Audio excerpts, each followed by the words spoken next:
केपी शर्माजीलाई 3.5 वर्ष प्रधानमन्त्री भएको व्यक्तिले प्रश्न गर्न मिल्छ? उहाँले किन नगर्नु भएको त? उहाँले चाहिँ नेपालको नक्सा जुन जारी भयो त्यसलाई कार्यान्वयन गर्न किन नसक्नु भएको? उहाँ हट्ने बित्तिकै चाहिँ कार्यान्वयन हुनुपर्छ भनेर उहाँले भन्न मिल्छ? उहाँ 2/3 को चाहिँ समर्थनमा प्रधानमन्त्री भएको व्यक्ति हो। उहाँले जे प्रश्न गर्नुभयो त्यो आफूले किन गर्नु भएन? उहाँ त्यो प्रश्न गर्ने व्यक्तिले त्यो चाहिँ त्यसको उत्तर उहाँलाई त्यो प्रश्न गर्ने वातावरण किन बनाइदिने भने क्या? होइन, केपी ओलीजी बोल्नमा मात्रै योग्य मान्छे हो, बोल्नमा मात्रै माहिर मान्छे हो। कार्य सम्पादनको हिसाबले उहाँ नेपालको सबभन्दा अयोग्य प्रधानमन्त्री हो, होइन? त्यसैले उहाँले यस्ता कुरा फेरि पनि गर्नुहुन्छ। तर केपी शर्मा ओलीले झकझकाएर अथवा उहाँले प्रश्न गरेर चाहिँ लज्जाबोध गर्नुपर्ने कुनै कारण छैन। केपी ओलीले के भन्नुभयो अहिले त्यसमा ध्यान दिन केही जरुरी छैन, होइन? उहाँ आफू 3.5 वर्ष सरकार चलाएर असाध्यै धेरै अलोकप्रिय भएर एकदमै धेरै विकृति चाहिँ जम्मा गरेर होइन भ्रष्टाचारलाई संरक्षण गरेर उहाँ निक्लनु भएको। हाम्रो भनाइ त्यस्तै नबनिदिनुहोस्, होइन? पार्टीको साख गिराउने गरी टिका टिप्पणी हुने विषयहरू सरकारले चाहिँ ल्याउनु भएन। कम्तीमा चाहिँ ट्र्याकभन्दा बाहिर गएका विषयहरूलाई ट्र्याकमा ल्याउने। अनि अब सरकारसँग धेरै अपेक्षा गर्नु पनि बेकार छ। यो सरकार कोलिसन गभर्मेन्ट हो, यो लामो समयसम्म चल्ने सरकार होइन। त्यसकारणले चाहिँ यो सरकारले एकदमै धेरै मिराकल परिवर्तन ल्याउँछ, चेन्ज ल्याउँछ भनेर हामीले म्यासेज दिन पनि आवश्यक छैन। दोहोऱ्याएको के पौडेलजी, तपाईँहरूमा पनि यो क्षमता देखिएन, यो त स्वीकार्नुहुन्छ नि तपाईँहरू? त्यो अघि नै स्वीकारेँ त, तपाईँको प्रश्नमै मैले स्वीकारिसकिनँ। मैले स्वीकारिसकेँ। मैले भनेको नेपाली कङ्ग्रेसभित्र तपाईँहरूप्रति किन विश्वास गर्ने? त्यसो भए नेपाली काङ्ग्रेसका युवा नेतृत्वले किन विश्वास गर्ने? जोप्रति आशा थियो उसैले हामीले सकेनौँ भनेर भन्छ भने? सकेनौँ भनेर म थाकेको होइन, मैले बहस गरिरहेको छु भनिरहेको छु, मैले ल्याउने प्रयत्न गरिरहेको छु भने मैले भनेको म एउटा प्रतिनिधि पात्रको रूपमा मैले तपाईँलाई भनिरहेको छु। मैले तपाईँलाई बुझाउन खोजेको यो लोकप्रिय कार्यक्रम मार्फत बुझाउन खोजेको के हो भने हाम्रा प्रतिको विश्वास भरोसा टुट्न नदिनका निम्ति हामीले खोज्न सक्नुपर्छ। खोज्ने भनेको त्यसको विश्वासिलो आधार निर्माण गर्ने भनेको हामीमा प्रष्टता हुनुपर्छ। तर समय गुज्रिसक्यो, मैले सोधेको यही नै हो। गुज्रिएको छैन, हामी अझै पनि गर्न सक्छौँ, गर्नुपर्छ। प्रधानमन्त्रीजीले पनि त्यो कुरा महसुस गर्नुभएको छ। यो चाहिँ सुरुमै टिप्पणी हुने विषय किन दिएको, यत्रो समयसम्म सरकारलाई चाहिँ किन पूर्णता नदिएको? त्यसमा प्रधानमन्त्रीज्यूको सहयात्री राजनीतिक दलहरूबाट चाहिँ मन्त्रीमण्डलमा समावेश गर्ने नामहरू आउनु ढिलो भयो भन्ने उहाँको तर्क थियो। त्यसकारणले चाहिँ अब यदि कोही आउँदैन अथवा कसैलाई समय लाग्छ भने उहाँहरूको ठाउँ खाली राखिदिने र मन्त्रीमण्डललाई पूर्णता दिने कुरामा चाहिँ हामीले प्रधानमन्त्रीज्यूलाई आग्रह गरेका छौँ। मलाई लाग्छ अब मन्त्रीमण्डल छिट्टै विस्तार हुन्छ। के भन्नुहुन्छ उहाँले? प्रधानमन्त्री मैले अघि नै भनिसकेँ त, अब सहयात्री राजनीतिक दलहरूबाट नामहरू आउन ढिलो भएको कारणले ढिलो भएको कुरा उहाँले बताउनु भएको थियो। भन्दा 4 वर्ष अगाडि प्रदीप पौडेलले जसरी बोल्थ्यो त्यसरी नै बोलिरहेको छु नि। मैले प्रश्न भनेको छु नि, योभन्दा कति प्रश्नता तपाईँले खोज्नु भएको? मैले चाहिँ कुनै रोकटोक बिना बोलेको छु, मैले प्रश्न ढङ्गले बोलेको छु। तर आजको युवा पुस्ताले प्रदीप पौडेलले यस्तो किसिमको अभिव्यक्ति दिन्छ होला भन्ने सायद के अभिव्यक्ति दिएँ मैले? मैले तपाईँलाई नै प्रश्न गर्छु, के अभिव्यक्ति दिएँ मैले? युवा पुस्ता अगाडि सर्नुपर्छ, युवा पुस्ता अगाडि आउनुपर्छ भन्ने तपाईँ होइन हिजोको दिनमा भने खोसेर लिनुपर्छ भनिरहेको छु त। खोज्न सकिएन, होइन? खोज्नुपर्छ, कमजोरी भयो होइन? डेफिनेटली हामीले खोज्न नसक्नु हाम्रो कमजोरी हो। हामीले खोज्न सक्नुपर्छ, कसैले किस्तीमा राखेर दिँदैन, होइन? त्यस कारणले चाहिँ हामीले फेरि खोज्ने भनेको कुस्ती खेलेर खोज्ने होइन के। तपाईँले विचार सिद्धान्त विषय होइन कन्टेन्टको आधारमा आफूलाई सान्दर्भिक बनाउनुपर्छ। हामीले गर्न नसकेको विषय त्यो हाम्रो गर्ने कोसिस होला तर सकिरहेका छैनौँ। त्यसकारणले हामीले चाहिँ आफूलाई अबको काङ्ग्रेस कसरी अगाडि बढ्नुपर्छ अप्ठ्यारो कहाँनिर रहेछ ल भन्ने त्यो हाम्रो योग्यतामा प्रश्न चिन्ह लाग्यो। हामीले त्यो चाहिँ गर्न किन सकेनौँ? हामीले एउटा प्रष्ट दृष्टिकोणका सहित डकुमेन्टको आधारमा हामीले काङ्ग्रेस यसरी चलाउँछौँ। काङ्ग्रेसभित्र आन्तरिक लोकतन्त्रको विकास यसरी गर्छौँ, होइन? काङ्ग्रेसभित्र फरक मतको बहस हुने स्थिति हामी यसरी बनाउँछौँ। काङ्ग्रेस सम्पूर्ण रूपमा आफ्नो विधि विधान चाहिँ लागू गरेर चल्छ। राष्ट्रिय मुद्दाहरूमा हामी यो पक्षमा यो विषयमा यसरी प्रष्ट छौँ। हामी कसैसँग झुक्दैनौँ, कसैसँग डराउँदैनौँ, हामी प्रष्ट ढङ्गबाट देश। तपाईँहरू चुक्नुभयो। अब नयाँ पुस्ताले विश्वास कसरी गर्ने भने तपाईँहरूप्रति अलिकति आशा थियो, त्यो आशा पनि यहाँहरूले आफै मार्दै हुनुहुन्छ। त्यसैले हामीले प्रस्तुत गर्ने डकुमेन्टको आधारमा विश्वास आर्जन हुन्छ। अपिल गर्ने चाहिँ हाम्रो आधार चाहिँ हामीले प्रस्तुत गर्ने कन्टेन्ट हुन्छ।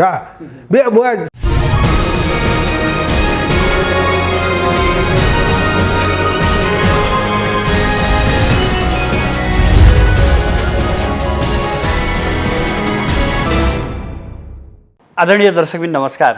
आजको सन्दर्भ कार्यक्रममा यहाँहरूलाई हार्दिक स्वागत छ। म सुदर्शन आचार्य। दर्शकबिन आजको सन्दर्भमा आज हामी नेपाली कङ्ग्रेसका युवा नेता तथा क्रियाशील सदस्यता छानबिन समितिका सदस्य प्रदीप पौडेललाई स्टुडियोमा निम्त्याएका छौँ। नेपाली कङ्ग्रेसले आसन्न महाधिवेशनका लागि नयाँ मिति तय गरेको छ, अर्थात् भदौको 16 देखि 19 सम्म यस अगाडि तय गरेको मितिमा अब महाधिवेशन नहुने भएको छ। महाधिवेशन मक्सिरमा पुगेको अवस्था छ। यो भन्दै गर्दा भाद्र 18 गते वडा अधिवेशन गर्ने भनिएको छ। यो छोटो समयमा वडा अधिवेशन कति सम्भव छ अथवा छैन, यसमा पनि आम चासो विषय बनिरहेको अवस्था छ। आज हामी समग्रमा नेपाली कङ्ग्रेसको आगामी महाधिवेशनका लागि देखिएका आकाङ्क्षीहरू र अर्कोतर्फ सत्ताको नेतृत्व गरिरहेको नेपाली कङ्ग्रेसले 1 महिना बितिसक्दा पनि मन्त्री परिषदलाई पूर्णता दिन सकिरहेको अवस्था छैन। यो दुवैतर्फको बोझ नेपाली कङ्ग्रेसले उठाउन नसक्या हो अथवा व्यवस्थापनमा केही कमजोरी छ, यो विषय पनि हामी उठान गर्नेछौँ। सर्वप्रथम उहाँलाई स्वागत गरौँ। स्वागत छ यहाँलाई माउन्टेन टेलिभिजन। नमस्कार, धन्यवाद सुदर्शनजी।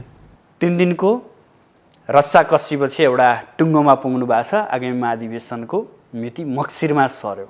अझै पनि कता कता कानुनी अडचन पो हुने हो कि भन्ने आशंका पनि गरिएको छ। के हुन्छ यो महाधिवेशन मक्सिरमा सार्दै गर्दा? मतलब रस्साकस्सी हुने कुरा स्वाभाविक छ। अब हामीले समयमा महाधिवेशन सम्पन्न गर्न नसकेर यो स्थिति आएको हो। अब मलाई के लाग्छ भने अब कानुनी अडचनको पक्षबाट पनि विभिन्न कुराहरू उठेका छन्। अब त्यो एउटा विषय भयो। अब त्यो बाहेक हामीले चाहिँ अहिले पछिल्लो पटक जुन कार्यतालिका प्रकाशित गरेका छौँ, त्यो कार्यतालिकाभित्र हामीले अधिवेशन सम्पन्न गर्न सक्नुपर्छ। त्यस अवधिभित्र पनि हामीले अधिवेशन सम्पन्न गर्न सकेनौँ भने साँच्चै हामीले अधिवेशनै गर्न नसकेको ठहरिन्छ। त्यस हुनाले अब हामी अहिले केमा लागेका छौँ भने निर्णय गऱ्यौँ, कार्यतालिका सार्वजनिक गऱ्यौँ। अब त्यो कार्यतालिकालाई कार्यान्वयन गर्नका निम्ति हामीले चाहिँ प्रयास सुरु गरिसकेका छौँ। त्यसैले मलाई लाग्छ यो कार्यतालिका 14औं महाधिवेशनका लागि अन्तिम हुनेछ। यो कार्यतालिका कार्यान्वयन हुनेछ र हामीले 14औं महाधिवेशन मङ्सिरको 13 गतेसम्म सम्पन्न गरिसक्नेछौँ। भदौको 18 गते हाम्रो वडा अधिवेशन को प्रक्रिया अगाडि बढ्छ। यसो भयो भने कमसेकम हामीले 5.5 वर्षभित्र अधिवेशनको प्रक्रिया सुरु गरेको र कहिले सक्छौँ भन्ने कुरा पनि हामीले पहिले नै तय गरेको कारणले कानुनी अडचनबाट हामी बच्छौँ जस्तो मलाई लाग्छ। अब करिबन 20 दिन मात्रै छ वडा अधिवेशन हुन, सम्भव छ र भने क्या? मतलब यो समस्या जति बाहिर देखिएको छ त्यति समस्याभित्र छैन। खासमा चाहिँ कस्तो हो भने निर्वाचनको लागि त निर्वाचन अधिकृत खटाउनु पर्ने होला। मतलब त्यो पक्षमा निर्वाचन समितिले त एकदम फास्ट ट्र्याकमा काम गर्नुपर्छ। उहाँहरूले वडा अधिवेशनकै लागि हामीलाई 19 दिनको समय लाग्छ भनेर भन्नुभएको होइन। अब 19 दिन पनि उहाँहरूले प्राप्त गरिरहनु भएको छैन। त्यस कारणले अब एकदमै फास्ट ट्र्याकमा कामहरू अगाडि बढाउनु पर्ने छ। अब त्यसमा दुई मत भएन, उहाँहरूले त्यो गर्ने पनि भन्नुभएको छ। त्यसैले निर्वाचन समितिको पक्षबाट त यसलाई इमान्दारीपूर्वकै कार्यान्वयन हुने गरी उहाँहरू लाग्नुहुन्छ भन्ने मलाई लाग्छ। अब यसभित्र भएका जति जटिलता हुन् त्यो जटिलता निवारण गर्नका लागि चाहिँ हामीले फेरि पनि उच्च तहमा यसलाई पठाएका छौँ। त्यसमा 4% क्रियाशील सदस्यता त्यो भित्र छ भनेको मलाई लाग्छ 25 देखि 30,000 क्रियाशील सदस्यता त्यो भित्र छ। सम्भव छ 2 गतेभित्र अन्तिम नामावली बुझाउने सम्भावना कति देख्नुहुन्छ? त्यसमा त नेतृत्व तहले एउटा सैद्धान्तिक निर्णय गरेपछि पुग्छ। हामीले छानबिन समितिले त्यसलाई टुङ्ग्याउन किन नसकेको भने त्यसका बारेमा मापदण्डमा स्पष्ट व्यवस्था थिएन। हामीलाई मापदण्ड दिएको थियो, त्यो मापदण्डमा स्पष्ट व्यवस्था नभएको कारणले हामीले त्यसका बारेमा निर्णय गर्न सकेनौँ। फेरि हामीलाई के पनि भनिएको थियो भने सर्वसम्मतिले मात्र निर्णय गर्नु, तपाईहरूले सर्वसम्मत निर्णय गर्न नसकेको कुरा हामी कहाँ पठाउनु भनेर पहिल्यै नेतृत्वले हामीलाई त्यस अनुसारको मापदण्ड दिएको थियो। त्यसैले हामीले त्यो विषयलाई सर्वसम्मतिबाट निर्णय गर्न सकिएन, किनकि समायोजनको विषयमा नेतृत्व तहमै समस्या थियो, उहाँहरूको बुझाइ नै फरक थियो। त्यस हुनाले समायोजन सम्बन्धी धेरै सदस्यताहरू स्थगन भएको होइन, हामीले माथि पठाएको त्यो सदस्यताहरूलाई नेतृत्वले एउटा सैद्धान्तिक निर्णय गरेर टुङ्गाइदिन सक्छ। त्यसैले त्यो धेरै जटिल छ भन्ने मलाई लाग्दैन। अब यदि उहाँहरूले टुङ्ग्याउन सक्नु भएन, त्यस विषयमा निर्णय गर्न सक्नु भएन भने त्यो पनि स्थगित भएर जान्छ। स्थगित हुनुको अर्थ के हो भने ती सदस्यता मात्रै स्थगित हुने हो। कुनै पनि वडाको अधिवेशन नहुने स्थिति बन्दैन, कुनै पनि क्षेत्रको अधिवेशन नहुने नहुने स्थिति बन्दैन। किनकि जहाँ पनि पुरानो क्रियाशील सदस्यता त छँदैछ, त्यही पुरानो क्रियाशील सदस्यताबाट हामीले अधिवेशन गर्न सक्छौँ। जस्तै अघिल्लो अधिवेशनलाई हेर्ने हो भने 9% जति बाँकी नै थियो, त्यो समयमा पनि अधिवेशन सम्पन्न भएकै थियो। तपाईँले भनिहाल्नुभयो अहिले 4% जति मात्रै विवाद छ भन्नुभयो। यो विवादलाई थाती राखेर अघिल्लै मितिमा महाधिवेशन गरेको भए हुन्थेन? गर्न सकिन्थ्यो। मेरो व्यक्तिगत रूपमा नेतृत्वसँग असन्तुष्टि नै यही हो। तपाईँहरूले हामीले 12 गते प्रतिवेदन बुझायौँ, श्रावणको 12 गते, 13 गते किन कार्यतालिका निकाल्नु भएन? त्यो त मैले केन्द्रीय समितिमै प्रश्न गरेको छु। त्यसैले तपाईँहरूको अधिवेशन गर्ने प्राथमिकता होइन भने त्यसअनुसार बुझ्नु पर्यो। होइन, अधिवेशन गर्ने हो भने केही प्रतिशत क्रियाशील सदस्यता स्थगित भएको छ। त्यो स्थगित हुनुको अर्थ ती मान्छेहरूले क्रियाशील सदस्यता नपाउने भन्ने होइन। 14औं महाधिवेशनमा उहाँहरूले भोटिङ राइट्स पाउनु भएन। 14औं महाधिवेशनपछि प्रक्रियाका ढङ्गबाट उहाँहरूलाई 15औं महाधिवेशनमा सदस्यता प्रदान गर्ने हो। उहाँहरू प्रक्रियामा छिरिसक्नु भएको छ। उहाँहरूले पैसा बुझाउनु भएको छ, होइन, सदस्यता सम्बन्धी आधारभूत कुराहरू उहाँहरूको भइसकेको छ। खालि हामीले चाहिँ सहमतिमा त्यसलाई टुङ्ग्याउन सकेनौँ अथवा हाम्रो मापदण्डभित्र बसेर त्यसलाई टुङ्ग्याउन सकेनौँ। त्यो नसकेको कारणले हामीले हाललाई स्थगन गरेको। अहिले स्थगन हुनुको अर्थ कहिल्यै नपाउने भन्ने होइन। अब बताइदिनुहोस्, तपाईँ छानबिन समितिमा सदस्य हुनुहुन्थ्यो? थिएँ। केही जिल्ला विवाद छ, केही वडाको विवाद अझै पनि छ। कस्ता किसिमका विवाद छन् र यति बलियो गाँठो बनिरहेको अवस्था छ? मतलब यो यस्तो हेर्नुहोस्, यो यस्तो खालको विवाद चाहिँ यसरी सदस्यता टुङ्ग्याउन लागि भने सधैँभरि हुन्छ। 13औंमा नै थियो, 12औंमा नै थियो, अहिले 14औंमा पनि भयो। यसरी नै गयो भने 15औंमा नै हुन्छ। यो विवादको एकमात्र समाधानको उपाय के हो भने अधिवेशन हुने वर्ष क्रियाशील सदस्यता वितरण नगर्ने अथवा कुनै पनि खालको सदस्यता वितरण नगर्ने। अरू वर्ष चाहिँ के गर्ने भने यसलाई नियमित रूपमा अद्यावधि गर्ने काम गर्ने, होइन। अफिस केन्द्रीय कार्यालयमा यो सम्बन्धी एउटा छुट्टै डिपार्टमेन्ट बनाउने, यसलाई नेतृत्व गर्नका निम्ति राजनीतिक इकाइ पनि बनाउने, प्रशासनिक इकाइ पनि बनाउने, जसले जहाँबाट क्रियाशील सदस्यता भर्न पनि मिल्ने, होइन। अनि स्वविवेकले लिन चाहने जसलाई पनि यो उपलब्ध गराउने, होइन। त्यसो गरियो र कसैले इच्छा राख्छ भने त्यो नेपाली काङ्ग्रेसको सदस्यता बन्न पाउने व्यवस्था राख्ने। नेपाली काङ्ग्रेसको दार्शनिकीले के भन्छ भने कसैलाई ब्यारियर लगाउने, कसैलाई चाहिँ भनौँ न यो क्याडर बेसमा आधारित भएर काङ्ग्रेसमा लाग्ने त्यस्तो सुविधा दिएको छैन। काङ्ग्रेस भन्ने पार्टी एकदम ओपन पार्टी हो। तर अहिलेसम्मको अवस्था हेर्दा त एउटा वडा अध्यक्ष, वडा सभापतिले आफ्नो वरिपरिका मान्छे, आफूलाई मत हाल्ने मान्छेहरूलाई मात्रै क्रियाशील बाँडेको जस्तो त अहिलेसम्म त देखिया छ नि। मतलब सबै ठाउँमा त्यस्तो भएको होइन, केही ठाउँमा त्यस्तो भएको छ, होइन। कस्तो भयो भने हामीले नेपाली काङ्ग्रेसको विधान यति डेमोक्रेटिक छ, यति धेरै चाहिँ विकेन्द्रीकरणलाई स्वीकार गरेको छ, यति धेरै समावेशिताको सिद्धान्तलाई मानेको छ, वास्तवमा त्यो साँच्चै नै चाहिँ कार्यान्वयन योग्य छ। तर के हो भने तल विकेन्द्रीकरण गरेर अधिकार प्रत्यायोजन गर्दा चाहिँ त्यसलाई चाहिँ जुन ढङ्गबाट, जुन आशयले तल अधिकार प्रत्यायोजन गरिएको छ त्यही अनुसार चाहिँ तलको नेतृत्वले त्यसलाई एडप्ट गर्न सकेको छैन, होइन। त्यसलाई कार्यान्वयन गर्न सकेको छैन। त्यस निम्ति चाहिँ फेरि सबै त्यस्तो छ भन्ने होइन। नेपाली काङ्ग्रेसको यो पटक तपाईँको माने लिउँ 6743 वडाहरू मध्येमा पछि त झन्डै 1500 वडामा समस्या देखियो। तर ती अधिकांश वडाहरूको समस्या के थियो भने नवीकरण सम्बन्धी थियो। मेरो नवीकरण छुट्यो, मेरो नवीकरण भएन, मेरो नवीकरणमा नाम तलमाथि भयो, होइन। मेरो नाम ठेगाना मिलेन, म पुरुष हुँ तर महिलामा आयो, यस्ता खालका उजुरीहरू मात्रै धेरै थिए। साँच्चै मिलाउनै अप्ठ्यारा भएका उजुरीहरू 500 को हाराहारीमा थियो। 6743 मा 500 वडा कति हो, कति पर्सेन्ट हो? अब त्यो 500 वडाको पनि हामीले चाहिँ पहिला त लोकल त्यहाँको चाहिँ द्वन्द्वरत पक्ष दुईटालाई हामीले राखेर कुरा गऱ्यौँ, त्यही मिलाएका छौँ। त्यहाँ मिलाउन नसकेको कुरालाई हामीले मापदण्ड मार्फत मिलाएका छौँ। अहिले चाहिँ तपाईँको 170 को हाराहारीमा वडामा स्थगन भएको छ, होइन। त्यो भनेको 6743 मा 170 भनेको कति प्रतिशत हो? त्यसकारण यसलाई एकदमै धेरै जटिल बनाइएको हो, जटिल भयो भन्ने हल्ला गरिएको। तपाईँले सामान्य देख्नुभयो, यस्तो सामान्य विवाद हो भने केन्द्रीय कार्यालयमा आएर महिनौदेखि धर्ना बस्न किन पर्छ? बुढा नीलकण्ठमा पुग्न किन पर्छ? डाक्टर मिनेन्द्र रिजालको घरको गेट अगाडि किन पुग्नुपर्छ नेता कार्यकर्ता? यसमा दुईटा प्रकृतिका समस्याहरू छन्। एउटा चाहिँ नेतृत्वलाई प्रयोग गरेर आफ्नो अभिष्ट पुरा गर्नका निम्ति पनि यसो गरिएको छ, अर्को चाहिँ जेन्युन कुरा उठाएर पनि यसो गरिएको छ हैन। मैले फेरि सबैलाई त्यही क्याटेगोरीमा हाल्न खोजेको होइन। अब कुनै कुरा सुधार्न, जस्तै धनुषा क्षेत्र नम्बर 4 मा त्यो समस्या 14औं अधिवेशनको मात्रै होइन, त्यो समस्या 13औं अधिवेशनको पनि हो। पहिलेदेखि समस्या जगडिएको छ। त्यसकारण त्यस्ता खालका समस्या निपटारा गर्नका निम्ति साथीहरू चाहिँ अनसनमै आउनुभयो। हामीले त्यसलाई निपटारा गर्न सक्ने स्थिति थिएन हैन। अब कतिपय सन्दर्भमा चाहिँ साथीहरूले उठाउनु भएको कुरा स्वाभाविक पनि छ।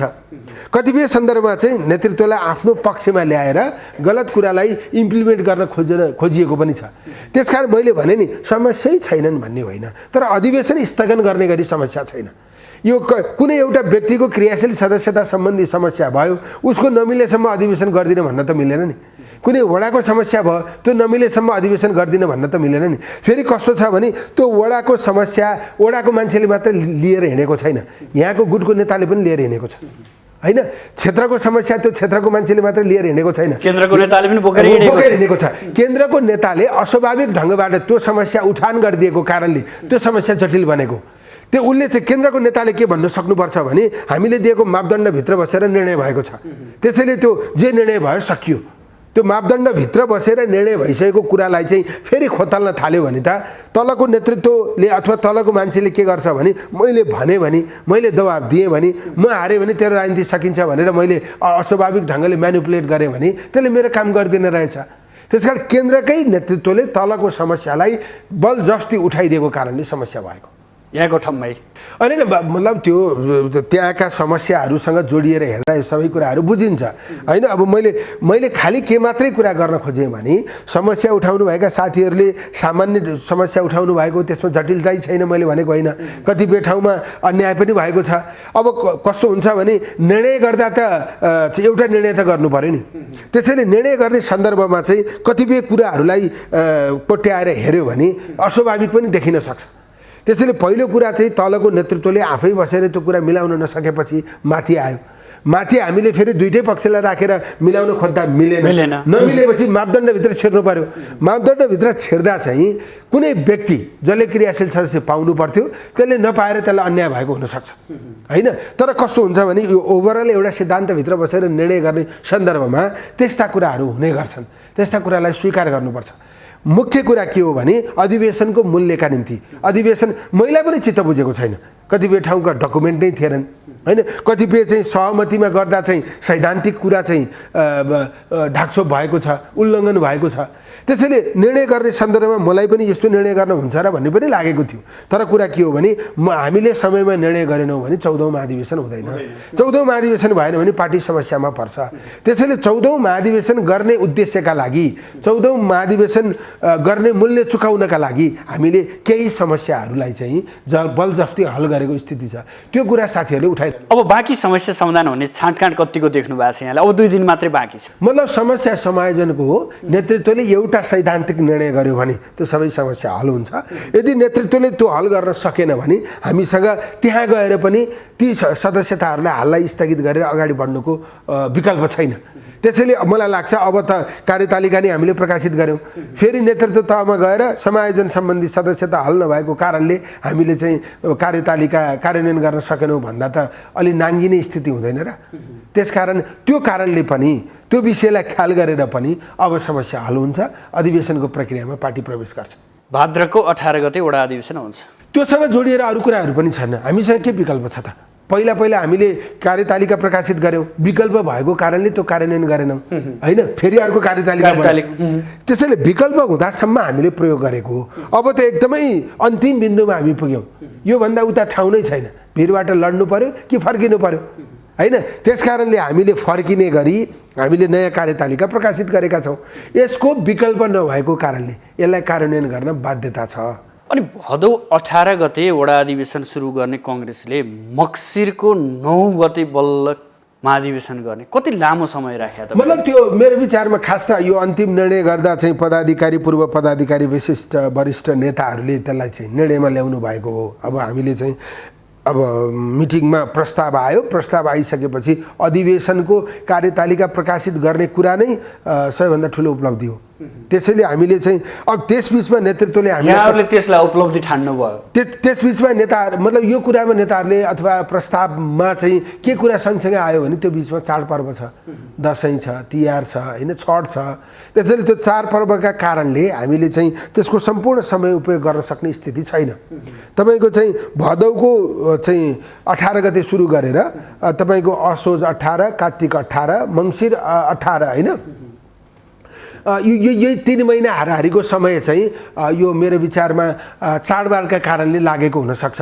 हामीले 1.5 महिनामा सक्न सक्थ्यौँ। अघिल्लो तालिका निकाल्दा 1 महिनाभित्र सबै सक्ने कङ्ग्रेसले अब 3 महिना लगाउनु पर्यो। मतलब यो चाडबाडको कारणले, दसैँ तिहार र छठको कारणले हामीले चाहिँ तपाईँको जिल्ला अधिवेशनसम्म रेगुलर सम्पन्न गर्ने गरी ल्याएका छौँ, प्रदेश पनि त्यसभित्र सम्पन्न गर्ने गरी ल्याएका छौँ।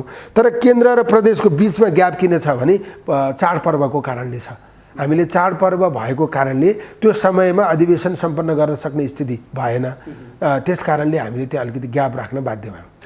यो अधिवेशनका सन्दर्भमा दुई पक्षबीच यानि कि सभापति शेरबहादुर देउबा र वरिष्ठ नेता रामचन्द्र पौडेलको पक्षबीच निकै रसाकसी भयो भन्ने कुरा सुनिन्छ। बाहिर दुवैले समयमा अधिवेशन गर्नुपर्छ भन्ने, तर भित्र चाहिँ एकले अर्कोलाई क्रियाशील सदस्यताका कुरादेखि लिएर हरेक कुरामा चाहिँ दबाब सिर्जना गर्ने काम गरियो भन्ने कुरा पनि बाहिर आयो। वास्तविकता के हो यो?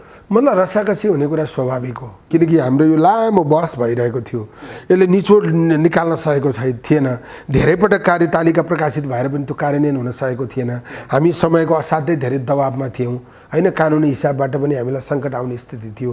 त्यसो भइसकेपछि रसाकसी हुने कुरा स्वाभाविक हो। त्यस कारणले कम्तीमा हामीले निर्णय गऱ्यौँ। तर संस्थापन पक्षले जबरजस्ती सदस्यता वितरण गर्यो, आफ्ना पक्षका मात्रै कार्यकर्ताहरूलाई सदस्यता वितरण गर्यो भन्ने त पौडेल पक्षले त आरोप त लगाएकै हो। मतलब कतिपय ठाउँमा त्यो स्वाभाविक पनि छ। डाडु पनियो हुनेले चाहिँ अलिकति भाग लगाउँदा तलमाथि गर्यो, होइन, त्यस्ता कुराहरू पनि आएका थिए, होइन। तर त्यो धेरै ठुलो सङ्ख्यामा त्यस्तो छ भने यहाँ छानबिनमा बसेको भएर यहाँ स्पष्ट दृश्य देख्नु भएको छ नि। यही विषय पनि धेरै ठुलो सङ्ख्यामा छैन, होइन। अब त्यो भनौँ न एउटा पक्षले केन्द्रबाटै निर्देशित गरेर त्यस्तो गर्यो भन्ने पनि मलाई लाग्दैन, होइन। जिल्ला तहमा, क्षेत्र तहमा, वडा तहमा त्यस्तो भएको स्थिति हुनसक्छ। अब फारम वितरणको अथवा म छानबिनमा थिएँ, धेरै बोल्नु भएन भनेर तपाईँ नबोले। त्यस्तो तपाईँसँग कुनै सुदर्शनजी कुनै कुरा अस्पष्ट बोलेकै छैन। मेरो त्यस्तो अस्पष्ट बोल्ने बानी नै छैन, होइन। मेरो कुरा के हो भने तपाईँको टेलिभिजनमा आउँदा पनि म प्रश्न बोल्छु। खास गरी के हो भने वडा तहबाट, क्षेत्र तहबाट, जिल्ला तहबाट कतिपय म्यानिपुलेसन भएको स्थिति छ, होइन। त्यसपछि केन्द्रमै आउँदा पनि केन्द्रीय कार्यालयले फारम कति वितरण गर्यो, कुन उद्देश्यका लागि वितरण गर्यो, केन्द्रीय कार्यालयबाट लगिएको फारम जुन उद्देश्यका लागि लगिएको त्यसैमा प्रयोग भयो कि भएन, यो सबै कुरा छानबिन गर्न आवश्यक थियो, होइन। कतिपय कुराहरू हामीले छानबिन गऱ्यौँ, कतिपय कुराहरू छानबिनका क्रममा आएनन्, पछि आयो होलान्। त्यसैले उठाउने विषयहरू थुप्रै थिए र उठे पनि त्यो उठ्ने कुरालाई स्वाभाविक रूपमा लिनुपर्छ, होइन। त्यसैले चाहिँ तपाईँले भन्नुभएको जस्तो अथोरिटी बोकेको पक्षले म्यानिपुलेट गर्ने गरी कहीँ काम इन्टेन्सनल्ली भयो अथवा भुलवश भयो, त्यो आफ्नो ठाउँमा छ। छानबिनका क्रममा हामीले त्यसलाई करेक्सन गरेका छौँ।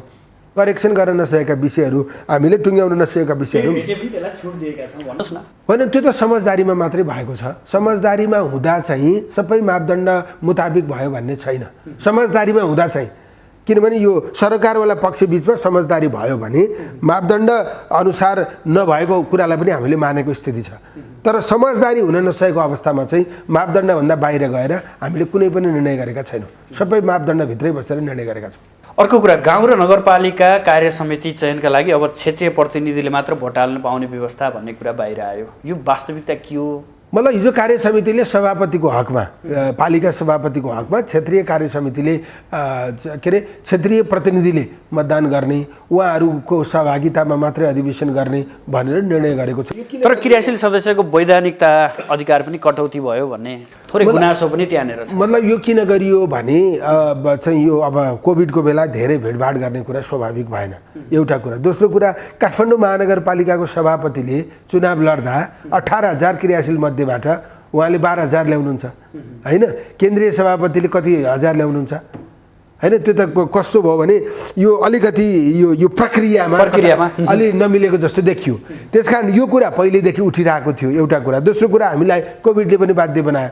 18,000 19,000 मान्छे एक ठाउँमा जम्मा गरेर अधिवेशन गर्ने कुरा सम्भावना भएन। त्यसकारण अघिल्लो पटक पनि काठमाडौँ महानगरपालिकाको अधिवेशन हुन सकेन। यो पटक पनि धेरै ठाउँमा त्यस्तो हुने खतरा बढेर गयो। यत्रो ठुलो भिड जम्मा गर्ने कुरा व्यावहारिक रूपमा सम्भव भएन। त्यो सम्भव नभइसकेपछि के गर्ने भन्दा पालिका अधिवेशनै नगर्ने हो। त्यो अधिवेशनै नगर्ने विकल्प भन्दा चाहिँ क्षेत्रीय प्रतिनिधिले मतदान गर्ने गरी अधिवेशन गर्ने विकल्प चाहिँ बढी व्यावहारिक हुने देखियो। त्यसैले यसलाई प्रयोग गरेको हो भन्ने मलाई लाग्छ। तर अधिकार थोरै कटौती भयो कि भन्ने कुरा मतलब डेफिनेटली अब क्रियाशील सदस्यहरूले क्षेत्रीय प्रतिनिधि चुन्न पाउनुहुन्थ्यो, वडा सभापति र समिति चुन्न पाउनुहुन्थ्यो, उहाँहरूले पालिका सभापति र सम्पूर्ण समिति पनि चुन्न पाउनुहुन्थ्यो। अब त्यसलाई चाहिँ अहिले सभापतिको हकमा लागू भएको छ। तर अब फेरि समितिको अन्य पदाधिकारी र सदस्यको हकमा के गर्ने भन्ने कुरा त्यति स्पष्ट ढङ्गले आएको छैन। त्यो पनि क्षेत्रीय प्रतिनिधिबाटै हुने गरी आउन सक्छ। त्यसैले क्रियाशील सदस्यहरूको जुन अलि बृहत्तर भूमिका थियो त्यो चाहिँ थोरै कटौती भएकै अवस्था हो। अब कोभिडको पेन्डामिकको कारणले, व्यावहारिकताका कारणले त्यो धेरै छलफल नगरिकन एकैचोटि पदाधिकारीहरूबाट त्यो प्रस्ताव आयो। अहिलेको परिस्थितिमा त्यो स्वीकार्नुको हामीसँग विकल्प भएन। त्यसैले त्यसलाई निर्णय गरिएको छ। अब महाधिवेशनको नेतृत्वतिर लाउँ। आकाङ्क्षीहरूको सङ्ख्या हेर्दा दर्जन जति देखिन्छ। वर्तमान सभापति फेरि दोहोरिने आकाङ्क्षा उहाँले देखाइरहनु भएको छ। तपाईँहरू जस्तो युवा पुस्ताले के भनिरहेछ भने अब नेतृत्व परिवर्तन हुनुपर्छ है, अब पालो अरूले पनि पाउनुपर्छ भनेर लागि पर्नु भएको छ आजको दिनसम्मलाई हेर्दा। अब साँच्चै त्यही पुरानो पुस्ता आउने हो अथवा नयाँ पुस्ताबाट नेतृत्व आउने सम्भावना बढी छ? अब मेरो विचारमा चाहिँ निरपेक्षताको आधारमा मात्रै अथवा चाहिँ त्यो व्यक्तिको चाहिँ परिवर्तनले मात्रै खासै केही परिवर्तन हुँदैन। हामीले केही सैद्धान्तिक परिवर्तनहरू गर्न जरुरी छ। व्यावहारिक ढङ्गले आफूलाई बदल्न जरुरी छ। संरचनागत विषयलाई चाहिँ हामीले चाहिँ समय सापेक्ष बनाउन आवश्यक छ। त्यसैले एजेन्डागत हिसाबबाट परिवर्तनको वकालत गर्नुपर्छ भन्ने मलाई लाग्छ। अब अहिले 4 महिना बाँकी रहेकै अहिलेको स्थितिमा व्यक्तिसँग तुलना गरेर व्यक्ति रोज्ने स्थिति बनिसकेको छैन भन्ने मलाई लाग्छ। यो 4 महिनामा सभापतिको अथवा पदाधिकारीको उम्मेदवारले आफूलाई कसरी प्रस्तुत गर्छ, कति कन्टेन्टसँग जोडेर प्रस्तुत गर्छ, विषयवस्तुसँग कति जोडेर प्रस्तुत गर्छ, काङ्ग्रेसका समस्याहरू के हुन् त्यसलाई कसरी समाधान गर्ने, हल गर्ने भन्ने बारेमा कति फेरिस्त चाहिँ एजेन्डा बोकेर आउन सक्छ, त्यसको आधारमा छनौट गर्ने हो भन्ने मलाई लाग्छ। यसमा दुईटा क्याटेगोरी हुनसक्छ। एउटा अलरेडी टेस्टेड लिडरहरू, उहाँहरूले पहिला जिम्मेवारी प्राप्त गर्दा त्यो जिम्मेवारीलाई कति प्रभावकारी ढङ्गले अदा गर्न सक्नुभयो त, त्यसको आधारमा उहाँहरूको मूल्याङ्कन हुनुपर्छ। र अनटेस्टेड हुँ भन्नेहरू, जिम्मेवारी प्राप्त गर्न पाएको छैन भन्नेहरूले आफूलाई कति कन्टेन्टको आधारमा प्रस्तुत गर्न सक्नुहुन्छ, उहाँहरूले समस्या कसरी प्रस्तुत गर्नुहुन्छ अनि समाधानको उपाय कसरी दिन सक्नुहुन्छ। होइन, मैले नै पनि म पनि कुनै पदाधिकारीको आकाङ्क्षी छु, मैले नै पनि समस्याहरूलाई कसरी राख्न सक्छु र समाधानको उपाय कसरी दिन सक्छु, त्यसको आधारमा चाहिँ यो पटकको महाधिवेशन प्रतिनिधिहरूले मूल्याङ्कन गरेर चाहिँ मतदान गर्नुहुनेछ भन्ने मलाई लाग्छ। त्यसकारणले चाहिँ हामी नेपाली कङ्ग्रेसभित्र सच्याउने, सच्चिने र सँगसँगै आफूलाई अपडेट गर्ने गरी अगाडि बढ्नका लागि नेतृत्वमा व्यक्तिको परिवर्तन मात्रै होइन, विचार विषय सँगसँगै आउनुपर्छ भन्ने मलाई लाग्छ। यसो भन्दै गर्दा वर्तमान सभापतिको पुनः दोहोरिने इच्छालाई चाहिँ के भन्नुहुन्छ? यहाँको व्यक्तिगत धारणा त हामी लिन सक्छौँ नि? होइन, मैले उहाँलाई दोहोरिने प्रतिस्पर्धामा आउने कुरालाई रोक्न मिल्दैन, रोक्न पनि सक्दिनँ। तर मलाई के लाग्छ भने उहाँको चाहिँ मूल्याङ्कन यो 5 वर्ष 5.5 वर्षको कार्यकालको आधारमा हुनुपर्छ भन्ने मलाई लाग्छ। अब तपाईँहरूले गर्नु पर्दैन? अब होइन, डेफिनेटली हामी सबैले गर्ने हो, मैले मात्रै गर्ने भन्ने होइन। हामी सबैले यो 5.5 वर्ष उहाँ त एकचोटि सभापति भइसकेको व्यक्ति हो नि त, देशकै प्रधानमन्त्री अहिले हुनुहुन्छ। हाम्रो आदरणीय सभापति फेरि उम्मेदवार बनेर आउनुभयो भने उहाँले जिम्मेवारी प्राप्त गर्दा त्यो जिम्मेवारीलाई कति प्रभावकारी ढङ्गले निर्वाह गर्नुभयो, त्यसको आधारमा उहाँको मूल्याङ्कन हुनुपर्छ भन्ने मलाई लाग्छ।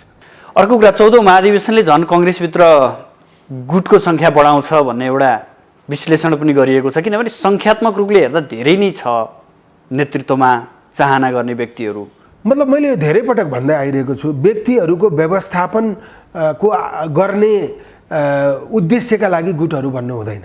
हाम्रो पार्टीमा सभापति हुने धेरै हुनुहुन्छ, ती सबैले आफू सभापति बन्नका लागि गुट बनाउने अथवा ती गुटहरूका पछाडि हामी लाग्ने, त्यो कुरा स्वाभाविक हो भन्ने मलाई लाग्दैन। तर देखिया छ त त्यही होइन, व्यक्तिको व्यवस्थापनको आधार भन्दा पनि विषय र विचारको आधारमा गुटहरू बन्नुपर्छ। मेरो एउटा राजनीतिक पार्टीभित्र गुटहरू हुँदैनन् भन्ने मलाई लाग्दैन। नेपालको राजनीतिमा हामीले अभ्यास गरिरहेको कुरा के हो भने यी पार्टीहरू सबै मोर्चा हुन्, विभिन्न गुटको सङ्गम हो होइन, विभिन्न गुटहरू मिलेर बनेको मोर्चा हो होइन। एकदमै धेरै पार्टीको एउटा सदस्य र अर्को सदस्यका बिचमा एकदमै धेरै दुश्मनी छ होइन। एउटा सदस्य र अर्को सदस्यका बिचमा चाहिँ हामी एउटै मिसनमा सहयात्रा गरिरहेका हौँ भनेर भनिरहेको अथवा त्यो ढङ्गले सोच विकास भइरहेको स्थिति छैन। यस्तो ढङ्गबाट पार्टी अगाडि बढ्न सक्दैन। खास विषय के हुनुपर्छ भने मेरो विचारमा खास विषय चाहिँ वैचारिक आधारमा मतभेद हुने, वैचारिक आधारमा किताबन्दी हुने, वैचारिक आधारमा गुटहरू निर्माण हुने स्थिति हुनुपर्छ। कार्यशैलीको आधारले कसैलाई मान्न सकिन्छ होइन, कार्य सम्पादन गर्ने क्षमताको आधारमा कसैलाई मान्न सकिन्छ, कुनै व्यक्तिले कुनै विषयमा कस्तो अवधारणा राख्छ त्यसको आधारमा उसलाई मान्न सकिन्छ। त्यसैले लाइक र डिसलाइक गर्ने कुरा चाहिँ व्यक्तिले उठाएका विषयहरूमा आधारित हुनुपर्छ। तर गुटकै कारण काङ्ग्रेस यति कमजोर अवस्थामा छ भन्ने कुराहरू त यहाँले मनन गर्न सक्नुपर्छ नि। व्यक्तिलाई प्रधान बनाएर बनाइएको गुटका कारण यति समस्यामा छ। नेपाली राजनीतिमै समस्या आएको कारण यो होइन। तपाईँको चाहिँ कङ्ग्रेसमा मात्रै होइन, चाहिँ कम्युनिस्ट पार्टीहरूमा अन्य पार्टीहरूमा पनि त्यो खालको स्थिति देखिएको छ। प्रधान विषय सत्ता राम्रो गर्नका लागि होइन, शक्ति आर्जन गर्नका लागि सत्तामा जाने, सत्तामा गएपछि गुटका मान्छेहरूलाई संरक्षण गर्ने, अनि त्यही सत्तामा गएर संरक्षण गरेको गुटको नेटवर्क प्रयोग गरेर राजनीतिमा स्थायी रूपमा बाँचिरहने। सत्तामा गएपछि गुटको आधारमा होइन, चाहिँ कार्यक्षमताका आधारमा चाहिँ बलियो हुने कोसिस गर्नु पर्यो नि। नेपालको प्रधानमन्त्रीले तपाईँको एकदमै राम्रो काम गर्नुभयो। हिजो ओलीले एकदमै धेरै राम्रो काम गर्नुभएको भए उहाँलाई अर्को चुनाव जित्न गाह्रो हुन्थ्यो र, उहाँलाई पार्टीभित्र चुनाव जित्न गाह्रो हुन्थ्यो र, उहाँलाई समर्थन गर्ने मान्छेहरूको पार्टीभित्र खडेरी हुन्थ्यो र। त्यसैले राम्रो काम देश र जनताको निम्ति गर्ने हो भने त्यो उसको गुट त्यसै बलियो हुन्छ। उसले त्यसरी गणितको आधारमा गुट बनाउँदै पर्दैन, सबै मान्छे उसको पक्षमा हुन्छन्। कार्य सम्पादन राम्रोसँग गर्ने व्यक्तिको मूल्याङ्कन चाहिँ सही ढङ्गबाट भइहाल्छ। हामी कहाँ चाहिँ कस्तो नि पोजिसनमा जाने, काम चाहिँ राम्रो नगर्ने, पोजिसन प्रयोग गरेर गुट बनाउने, निश्चित कार्यकर्ताहरूको संरक्षण गर्ने। त्यही कार्यकर्ता जसलाई संरक्षण गरिएको छ तिनै कार्यकर्ताहरूबाट टिकिरहन खोज्ने, यो प्रवृत्तिले चाहिँ व्यक्ति केन्द्रित गुटहरू बलियो भएर गए। हामीले हाम्रो भित्रको जुन गुटगत प्रवृत्ति छ, गुट निर्माणको प्रक्रिया छ, त्यसलाई भत्काउनु जरुरी छ। यसो भन्दै गर्दा तपाईँहरू पनि कहिले 7 भाइ 8 भाइ 10 भाइ के भन्नुहुन्छ, ठाउँ ठाउँमा भेला पनि भइरहनुहुन्छ। त्यो 7 भाइ 8 भाइ 10 भाइ त एउटा गुड इन्टेन्सनका निम्ति सङ्गठित गरिएको कुरा हो, त्यही टिकिरह्यो भने राम्रो हुन्छ। त्यसैले चाहिँ अहिलेको महाधिवेशनमा सभापतिदेखि सदस्यसम्म एउटा चाहिँ नयाँ विचार दृष्टिकोण खाकासहित भनौँ न, हाम्रो चाहिँ ब्लू प्रिन्ट यो हो। हामीले चाहिँ नेपालमा जब क्रिएट यसरी गर्छौँ, हामीले नेपालको गरिबी यसरी अन्त्य गर्छौँ, समृद्धि हासिल हामीले यसरी गर्छौँ, छिमेकीसँग सम्बन्ध हाम्रो यस्तो हुनुपर्छ, बाँकी विश्वसँगको सम्बन्ध हाम्रो यस्तो हुनुपर्छ, यहाँको करप्सन हामीले यसरी अन्त्य गर्छौँ, देशलाई समावेशिताको बाटोमा हामीले यसरी लिएर जान्छौँ। यो अहिले चाहिँ राजनीतिमा जुन ढङ्गबाट शक्तिको, पैसाको, बलको जुन खालको प्रभुत्व बढेको छ यसलाई हामीले यसरी अन्त्य गर्छौँ होइन। निर्वाचनको प्र्याक्टिस हामीले यसरी सुधार्छौँ। यो सबै कुरा लिएर हामी आउन सक्यौँ भने त अर्कै वेब आउँछ नि। यही अनुसार यहाँहरू छलफलमा जुट्नु भएको छ। यहाँहरू छलफलमा गुट बनाउँदा यस्ता विचारहरू समेटेर यस्ता विचारको प्रष्टीकरणका साथ आउनु पर्यो, प्रष्ट अवधारणाका साथ आउनु पर्यो। गुटै हुँदैन भन्ने कुरामा मेरो सहमति छैन। तपाईँहरूको समय समयमा बसेको समूहगत भेलाले के गरेछ भन्दै मतलब थोरै वैचारिक पक्षमा तुलनात्मक हिसाबले अलिक बढी छलफल गरेको छ, अलिक बढी बहस गरेको छ होइन। अलिकति वैचारिकीसँग विचारसँग भनौँ न चाहिँ मुद्दाहरूसँग अलिकति बढी जोड्ने कोसिस गरेको छ, तर त्यसलाई परिणाममुखी बनाउन सकेको छैन। सबै समस्याहरूलाई हल गर्ने गरी खबरदारी गर्न सकेको छैन। सुधारको निम्ति जे गरिनु पर्थ्यो त्यो गर्न बाध्य बनाउन सकिएको छैन। तर हामीले कम्तीमा बहस त गरिरहेका छौँ। योजना पनि बनाउनु भएको छ होला नि, अब सभापतिको रूपमा यसलाई अगाडि सारौँ है भन्ने के के मोटामोटी खाका त यहाँले बनाउनु भएको छ। त्यो ढङ्गले हामी आएका छैनौँ, त्यो ढङ्गले आउन जरुरी छ, त्यो ढङ्गले आउन सकिरहेका छ। यो कस्तो प्रवृत्ति हामी भएर गयो भने एकदम सजिलो काम अथवा सजिलो ढङ्गबाट अगाडि बढ्ने। अघिल्लो पुस्ताको फेरो समायो, त्यो पुस्ताकै नेतृत्वको चाहिँ एकदमै प्रशंसा गर्यो होइन। ऊ चाहिँ उसले गल्ती गरेछ भने पनि चाहिँ त्यसलाई स्वीकार गर्यो अनि चाहिँ आफ्नो अपग्रेड चाहिँ त्यो तरिकाबाट हुने स्थिति निर्माण गर्छ। तर तपाईँहरू पनि देखिनु भएन कि तपाईँहरूबाट केही जनताले आशा गरेका थिए युवा नेताहरू यी नेताहरूले केही गर्छन् कि नेपाली कङ्ग्रेसमा एउटा छुट्टै तरङ्ग ल्याउँछन् कि भनेको तपाईँहरू पनि त्यही एउटा न एउटा समूहभित्र आबद्ध हुनुहुन्छ बेला बेलामा चाहिँ छुट्टै एउटा युवा भेला भन्ने मात्रै बाहेक यहाँहरूको पनि उपलब्धिमूलक काम त देखिया छैन नि। मैले अघि नै स्वीकार गरेँ हामीले परिणाममुखी बनाउन सकेनौँ। सच्चिने सच्याउने विषयमा चाहिँ हामीले बहस गरेकै हो तर त्यसलाई परिणाममुखी बनाउन सकेनौँ। अब रिजल्ट नआइसकेपछि चाहिँ त्यो कुरा स्थापित हुन सक्दैन, त्यसको ओनरसिप लिन सकिँदैन अथवा त्यो करेक्सन नभएको स्थितिमा चाहिँ फरक कुराको महसुस गर्न सकिँदैन। त्यसैले कम्तीमा हामीले बहस चाहिँ गरिरहेकै छौँ।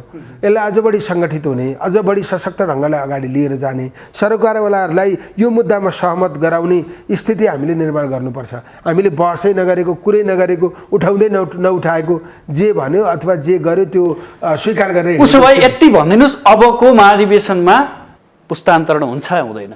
मतलब मूल नेतृत्वमा म भन्न सक्दिनँ। मूल नेतृत्वमा चाहिँ पहिल्यै पुस्ताको नेताहरू आउन सक्नुहुन्छ, त्यसमा दुई तिनवटा कारण हुन्छ। हामीले पनि खोसेर लिन सकेनौँ, सक्ने अवस्था अझै पनि छैन, खोसेर लिन सकेनौँ, आफूलाई विषयगत आधारमा सान्दर्भिक बनाउन सकेनौँ, त्यो हाम्रो कमजोरी हो। मैले धेरै पटक भनेको छु बिपी कोइरालाले राणाहरूबाट खोसेर लिँदा उहाँ 30 वर्षको हुनुहुन्थ्यो होइन। हाम्रो आदरणीय सभापति प्रधानमन्त्री हुँदा उहाँ 50 वर्षको हुनुहुन्थ्यो। तर हामीले 50 सालदेखि अहिले 78 सालसम्म एउटै नेतृत्वलाई स्वीकार गरिरहेका छौँ। हामी पर्खन पनि तयार भइरहेका छौँ होइन।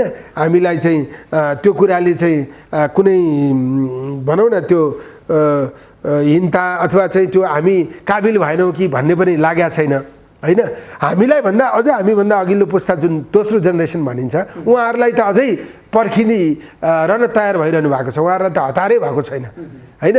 तपाईँ भन्नुहोस् ठिक छ म समर्थन गर्छु तर मलाई यो ठाउँमा राखिदिनुहोस् भनेर उहाँहरूले अझै भनिरहनु भएको छ। हामी किन हतार गर्ने होइन, हामी हतार गर्ने नगर्ने भनेर यो किस्तीमा राखेर दिने कुरा होइन।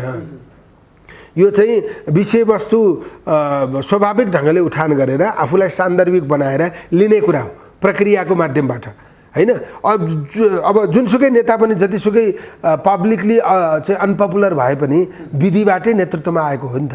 कसैले लगेर जबरजस्ती त्यहाँ राखिदिएको त होइन, प्रोसेसबाटै उहाँहरू आएको हो। त्यसैले प्रोसेसमा चाहिँ किन चाहिँ अस्वाभाविक ढङ्गले आएको जस्तो देखिन्छ त? प्रोसेसले त्यो स्वीकार पौडेलजी हिजोका ती दिनका विचार ती दिनको आक्रोश सेलाउँदै गयो नि यहाँका पनि आजको दिनमा उमेरगत रूपमा सेलाउँछ भन्छन् क्या, त्यस्तै देखियो। तपाईँले कुरा गर्दा त्यस्तो महसुस भएर मैले तपाईँले प्रश्न गरेको भन्दा धेरै कुरा खोतल दिएको छु। आजभन्दा 4 वर्ष अगाडि प्रदीप पौडेलले जसरी बोल्थ्यो त्यसरी नै बोलिरहेको छु नि। मैले प्रश्न भनेको छु नि, योभन्दा कति प्रश्नता तपाईँले खोज्नु भएको? मैले चाहिँ कुनै रोकटोक बिना बोलेको छु, मैले प्रश्न ढङ्गले बोलेको छु। तर आजको युवा पुस्ताले प्रदीप पौडेलले यस्तो किसिमको अभिव्यक्ति दिन्छ होला भन्ने सायद के अभिव्यक्ति दिएँ मैले? मैले तपाईँलाई नै प्रश्न गर्छु के अभिव्यक्ति दिएँ मैले? युवा पुस्ता अगाडि सर्नुपर्छ, युवा पुस्ता अगाडि आउनुपर्छ भन्ने तपाईँ होइन हिजोको दिनमा भने खोसेर लिनुपर्छ भनिरहेको छु त। खोज्न सकिएन होइन, खोज्नुपर्छ, कमजोरी भयो होइन। डेफिनेटली हामीले खोज्न नसक्नु हाम्रो कमजोरी हो, हामीले खोज्न सक्नुपर्छ, कसैले किस्तीमा राखेर दिँदैन होइन। त्यस कारणले चाहिँ हामीले फेरि खोज्ने भनेको कुस्ती खेलेर खोज्ने होइन के। तपाईँले विचार सिद्धान्त विषय होइन कन्टेन्टको आधारमा आफूलाई सान्दर्भिक बनाउनुपर्छ। हामीले गर्न नसकेको विषय त्यो हो, हाम्रो गर्ने कोसिस होला तर सकिरहेका छैनौँ। त्यस कारणले हामीले चाहिँ आफूलाई अबको काङ्ग्रेस कसरी अगाडि बढ्नुपर्छ अप्ठ्यारो कहाँनिर रहेछ ल भन्ने त्यो हाम्रो योग्यतामा प्रश्न चिन्ह लाग्यो। हामीले त्यो चाहिँ गर्न किन सकेनौँ? हामीले एउटा प्रष्ट दृष्टिकोणका सहित डकुमेन्टको आधारमा हामीले काङ्ग्रेस यसरी चलाउँछौँ, काङ्ग्रेसभित्र आन्तरिक लोकतन्त्रको विकास यसरी गर्छौँ होइन। काङ्ग्रेसभित्र फरक मतको बहस हुने स्थिति हामी यसरी बनाउँछौँ। काङ्ग्रेस सम्पूर्ण रूपमा आफ्नो विधि विधान चाहिँ लागू गरेर चल्छ। राष्ट्रिय मुद्दाहरूमा हामी यो पक्षमा यो विषयमा यसरी प्रष्ट छौँ। हामी कसैसँग झुक्दैनौँ, कसैसँग डराउँदैनौँ, हामी प्रष्ट ढङ्गबाट देश। तपाईँहरू चुक्नुभयो। अब नयाँ पुस्ताले विश्वास कसरी गर्ने भने तपाईँहरूप्रति अलिकति आशा थियो, त्यो आशा पनि यहाँहरूले आफै मार्दै हुनुहुन्छ। त्यसैले हामीले प्रस्तुत गर्ने डकुमेन्टको आधारमा विश्वास आर्जन हुन्छ। अपिल गर्ने चाहिँ हाम्रो आधार चाहिँ हामीले प्रस्तुत गर्ने कन्टेन्ट हुन्छ। म शेरबहादुर देउवा बुढो हुनुभयो, म भर्खरको छु, कान्छो भएको कारणले मैले पाउनुपर्छ भनेर त कसैले दिँदैन नि। शेरबहादुर देउवाले भन्दा म फरक ढङ्गबाट पार्टीलाई चलाउँछु, म यसरी चलाउँछु। खै आजको दिनमा खै तपाईँहरू ल्याउन सक्नुभयो त? ल्याउनुपर्छ भनिरहेको छु त। कहिले ल्याउनुपर्छ भनिरहेको अब छु। त महाधिवेशन नजिकै छ, कहिले आउँछ? होइन आउन सकेन भने फेरि पुरानै पुस्ता आउँछ, नयाँ पुस्ताले हस्तक्षेप गर्ने हो, खोज्ने हो भने यो सबै कुरामा परिवर्तन गर्छु भन्ने आँटका साथ, विश्वासका साथ, ब्लु प्रिन्टका साथ आउन सक्नुपर्छ। त्यो आउन सकेनौँ भने फेरि पनि हामी चाहिँ मैले बारम्बार दोहोऱ्याएको के पौडेलजी, तपाईँहरूमा पनि यो क्षमता देखिएन, यो त स्वीकार्नुहुन्छ नि तपाईँहरू? त्यो अघि नै स्वीकारेँ त, तपाईँको प्रश्नमै मैले स्वीकारिसकिनँ। मैले स्वीकारिसकेँ। मैले भनेको नेपाली कङ्ग्रेसभित्रमा तपाईँहरूप्रति किन विश्वास गर्ने? त्यसो भए नेपाली काङ्ग्रेसका युवा नेतृत्वले किन विश्वास गर्ने? जोप्रति आशा थियो उसैले हामीले सकेनौँ भनेर भन्छ भने? सकेनौँ भनेर म थाकेको होइन, मैले बहस गरिरहेको छु भनिरहेको छु, मैले ल्याउने प्रयत्न गरिरहेको छु भने मैले भनेको म एउटा प्रतिनिधि पात्रको रूपमा मैले तपाईँलाई भनिरहेको छु। मैले तपाईँलाई बुझाउन खोजेको यो लोकप्रिय कार्यक्रम मार्फत बुझाउन खोजेको के हो भने हाम्रा प्रतिको विश्वास भरोसा टुट्न नदिनका निम्ति हामीले खोज्न सक्नुपर्छ। खोज्ने भनेको त्यसको विश्वासिलो आधार निर्माण गर्ने भनेको हामीमा प्रष्टता हुनुपर्छ। तर समय गुज्रिसक्यो, मैले सोधेको यही नै हो। गुज्रिएको छैन, हामी अझै पनि गर्न सक्छौँ, गर्नुपर्छ, त्यो अठोट हुनुपर्छ हामीसँग। तपाईँलाई अहिले एक किसिमको इन्टरभ्यूमा मैले कसरी चाहिँ के अरे त्यो सबै कुरा गर्न सक्छु र? तर भन्नुपर्ने त हामीले यो खाका ल्याछौँ, हामी यसरी अगाडि बढ्दैछौँ है भनेर त आजको दिनसम्म त तपाईँले भन्न सक्नुपर्ने हो। यो मैले शीर्षक जोडेर भने नि यो विषयमा प्रष्ट हुनुपर्छ। अस्पष्टताले नेपाली राजनीति गाजियो, विश्वास आर्जन हुने स्थिति बनेन, अपिल गर्न सक्ने ठाउँ भएन। त्यसैले हामी प्रष्ट हुनु पर्यो, भ्रष्टाचार निवारण गर्ने विषयमा प्रश्न हुनु पर्यो, सुशासन दिने कुरामा प्रश्न हुनु पर्यो, यो संविधान कार्यान्वयन गर्ने सवालमा अल्मलिनु भएन हैन। मैले अघि नै पनि भने हामीले त्यो जब क्रिएट कसरी गर्छौँ, हामीले नेपालको शिक्षालाई, नेपालको स्वास्थ्यलाई आम नागरिकसँग कसरी जोड्छौँ हैन, हाम्रो डेफिनेसनमा लोकतन्त्र के हो हैन, समावेशी लोकतन्त्र के हो, सामाजिक सुरक्षाको पक्षमा हामीले कसरी काम गर्छौँ, छिमेकीसँग कस्तो सम्बन्ध हुनुपर्छ, बाँकी विश्वसँग कस्तो सम्बन्ध हुनुपर्छ, आत्मनिर्भरताको विकास कसरी हुन्छ, यो सबै कुरामा हामी प्रष्ट भएर आउनुपर्छ। फेरि हाम्रा आन्तरिक विषयहरू पनि छन्, आन्तरिक लोकतन्त्रलाई पार्टीभित्र कसरी सुदृढ गर्छौँ, विशेष गरी विधि विधान अनुसार पार्टीलाई हामीले कसरी चलाउँछौँ, यो कुरा मैले अघिल्ला प्रश्नहरूमै भनिसकेको छु। यो सबै कुरा जोडेर हामी आउन सक्छौँ। पौडेलजी, अब म व्यक्तिगत प्रश्न सोध्न चाहेँ। प्रदीप पौडेल आसन्न महाधिवेशनमा कुन स्थानमा र कसरी आउँदैछ, कुन एजेन्डाका साथ अगाडि बढ्दैछ? व्यक्तिगत प्रश्न होइन, मैले भने नि मतलब विशेष गरी कङ्ग्रेसमा धेरै लामो समयदेखि चाहिँ त्यो नेतृत्व जमेर बसेको होइन, भनेको त्यो पानी जमे जस्तै नेतृत्व पनि जाम भएर बसेको छ, त्योभन्दा तल आएकै छैन। त्यसैले हामीलाई के भनिन्छ भने तिमीहरू त भर्खरको हो, तिमीहरूको त पालो आउँछ। हामीभन्दा धेरै योगदान गर्नुभएका अग्रजहरू पनि चाहिँ भूमिका नपाएकै स्थितिमा हुनुहुन्छ, हाम्रै पोजिसनमा पनि आउनु भएको छैन होला। तर मलाई के लाग्छ भने अब त्यो धैर्य गर्ने उहाँहरूको क्षमता नै सबैभन्दा ठुलो बाधक भयो। त्यसकारण हाम्रो पुस्ता नै 45 वर्ष कटिसक्यो, हामीले काम गरेकै 25-30 वर्ष भइसक्यो। निरन्तरताको पक्षबाट पनि अब यो अवधि भनेको लामो समय हो। केन्द्रीय समितिमै हामी 2 पटक गइसक्यौँ। त्यसैले हामीले चाहिँ मूल नेतृत्वमा आउनका निम्ति प्रयास गर्नुपर्छ। अहिले पनि बाँध फुट्नेवाला छैन, फुटाउन प्रयास गर्नुपर्छ। मलाई के लाग्छ भने मूल नेतृत्व चाहिँ पहिलो दोस्रो पुस्तामै सीमित हुन्छ, त्योभन्दा पछाडि तपाईँले चाहिँ नयाँ पुस्ताका व्यक्तिहरू नेतृत्वमा यो पटकको बाहुल्यता देखिन्छ, बाहुल्यता देखिन्छ, प्रशस्त देखिन्छ। मैले फेरि जोडे प्रदीप पौडेलको स्थान कहाँ महाधिवेशन? मैले भने नि म पदाधिकारी लड्छु, अब उपसभापति लड्छु, महामन्त्री लड्छु, यो नभई हुँदैन भन्ने होइन। छलफलका आधारमा रणनीतिक हिसाबले आफूलाई कहाँ कम्फर्टेबल हुन्छ त्यो ठाउँमा मैले आफूलाई प्रस्तुत गर्छु। अब सरकारतिर लागौँ। कङ्ग्रेस नेतृत्वमा सरकार छ, 1 महिना नागिसक्यो, मन्त्री परिषदले पूर्णता पाउन सकिरहेको छैन। तपाईँले यसो घचघचाउनु पर्दैन बालुवाटारलाई? हाम्रो केन्द्रीय कार्य समितिमा यो विषय व्यापक ढङ्गबाट उठेको छ। त्यसैले अब केन्द्रीय कार्य समितिको बैठक सकियो, आज भोलिमै मन्त्रीमण्डल विस्तार हुन्छ भन्ने मेरो विश्वास छ। एउटा कुरा प्रधानमन्त्रीजीले पनि त्यो कुरा महसुस गर्नुभएको छ। यो चाहिँ सुरुमै टिप्पणी हुने विषय किन दिएको, यत्रो समयसम्म सरकारलाई चाहिँ किन पूर्णता नदिएको? त्यसमा प्रधानमन्त्रीज्यूको सहयात्री राजनीतिक दलहरूबाट चाहिँ मन्त्रीमण्डलमा समावेश गर्ने नामहरू आउनु ढिलो भयो भन्ने उहाँको तर्क थियो। त्यस कारणले चाहिँ अब यदि कोही आउँदैन अथवा कसैलाई समय लाग्छ भने उहाँहरूको ठाउँ खाली राखिदिने र मन्त्रीमण्डललाई पूर्णता दिने कुरामा चाहिँ हामीले प्रधानमन्त्रीज्यूलाई आग्रह गरेका छौँ। मलाई लाग्छ अब मन्त्रीमण्डल छिट्टै विस्तार हुन्छ। के भन्नुहुन्छ उहाँले? प्रधानमन्त्री? मैले अघि नै भनिसकेँ त, अब यात्री राजनीतिक दलहरूबाट नामहरू आउन ढिलो भएको कारणले ढिलो भएको कुरा उहाँले बताउनु भएको थियो। तर अब त्यो आधारमा पर्खेर बस्न सक्ने स्थिति छैन। कङ्ग्रेसले कहिलेसम्म टुङ्ग्याउँदैछ?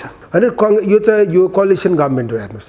अब यो कोलिसन गभर्मेन्ट चलाउन सजिलो हुँदैन होइन। त्यो चाहिँ सरकारमा सहभागी अन्य राजनीतिक दलको कुरालाई चाहिँ सम्पूर्ण रूपमा नकारेर इग्नोर गरेर अगाडि जान सकिन्छ। यहाँले सुन्नुभयो होला अस्ति प्रतिनिधि सभामा पूर्व प्रधानमन्त्री केपी शर्मा ओलीले दिएको अभिव्यक्ति त यहाँले प्रष्टै सुन्नु भएको छ नि।